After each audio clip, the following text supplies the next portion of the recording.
So I've been reviewing and getting some bad news cartoon-wise lately, so I guess it's time to just take a step back and breathe.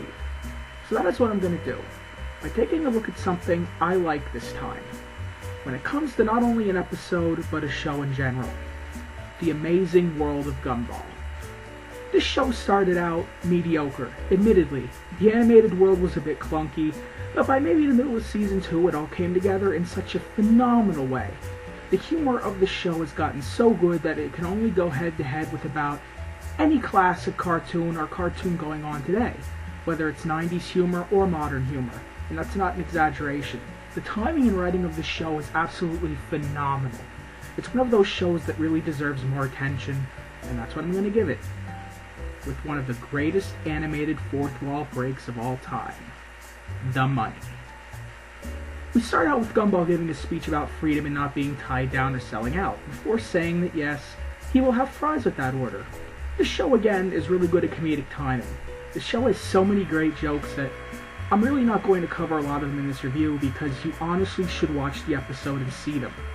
And the review might be double the time.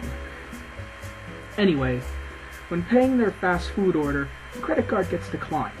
The finger's pointed at Richard, the dad and sort of token dumb parent of the show, but there's more to him than that. But in this episode, his short-sightedness really does move the plot along.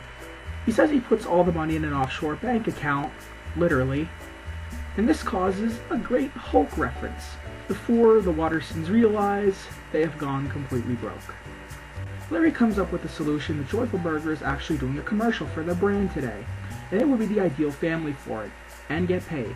Gumball, however, akins back to the beginning of the episode saying that the Wattersons don't sell out, before metaphorically lighting the contract on fire. To Gumball's amazement, his family actually agrees with his morality and they don't take the job, but they go home broke. And that is where we get the meat of this episode. No money. Gumball shrieks in horror at there being no food. The power goes out because they don't have any money for the electric bill, which leads to some funny gags when the light actually passes in the scene. So everything's getting repossessed, and Nicole actually puts together such a long insult, I swear that they got inspiration from the Nostalgia Critic's insult to Angry Video Game Nerd. If not, I'd be surprised. So yeah, everything's getting repossessed, and the house is now left empty. At this point, morale is pretty low with the Wattersons. Gumball's trying to stick to his principles, but it's fading fast. So Gumball says they don't need any of that stuff, as long as they have, help me out here, SpongeBob, imagination. A song number with some really awesome visuals break out as Gumball tries to convince the family to imaginate with him, even if it isn't a real word according to Anais. Seriously, the creativity with these visuals is really great.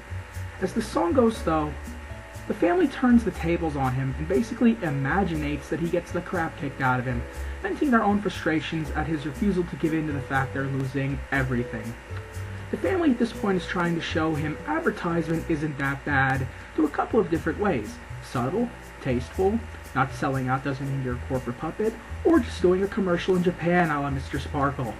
I love this show's animation so much. But Gumball refuses once more, and when he says they have nothing left to lose, they lose their house, and now they have nothing. And now, we finally get to the part of the episode I have been dying to talk about. Without any money, not only does the Watterson family not have any way to sustain themselves, neither does the show. And without any money, the show begins to beautifully fall apart, piece by animated piece. It is at this point they figure they need to do that commercial or basically fade away from existence. I really could talk about what transpires next for hours. Not since Chowder's "No Animation" scene has something broken the fourth wall, not only so hard but so amazingly, and they go above and beyond what Chowder did. The animation just continues to degenerate. I have friends in the field of animation and they absolutely loved how much they degenerated the animation, to screwing up the rigs and glitching the worlds, so much effort put into basically screwing up the entire show. And it goes from screwing up the place to going to the show's actual storyboard.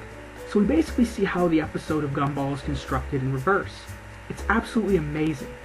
My freeze frames for this scene are not going to do justice to what an amazing moment in animation history this actually is. If you haven't seen it, please do yourself a favor and do so. Wrapping up the episode, the Wattersons sign the contract. Gumball makes one last plea that this can't be the only way, and there must be a way to survive without selling out, but Larry shows how much they are paying, and the next scene is them doing the commercial, which is hilariously stereotypical, and the episode ends. If you love anything animation-wise, I implore you to give not only this episode a watch, but Amazing World of Gumball a chance. The show was on another level from when it started. Where it started wasn't bad, but where it is now, it's maybe one of the funniest and most creative cartoons you will ever see. And this episode proves that. This review only scratched the surface of what this episode and what this show continues to do with every new episode it brings out. Seriously, watch this show. Give it a chance. It shows that modern animation is just as good as that 90s stuff that a lot of us like to brag about. And just like the 90s, there were bad and there were good. And Gumball is that current good. That really, really current good. Or your money back guaranteed. I'm the Rise and Fall of Nickelodeon, and eat Joyful Burger, everybody.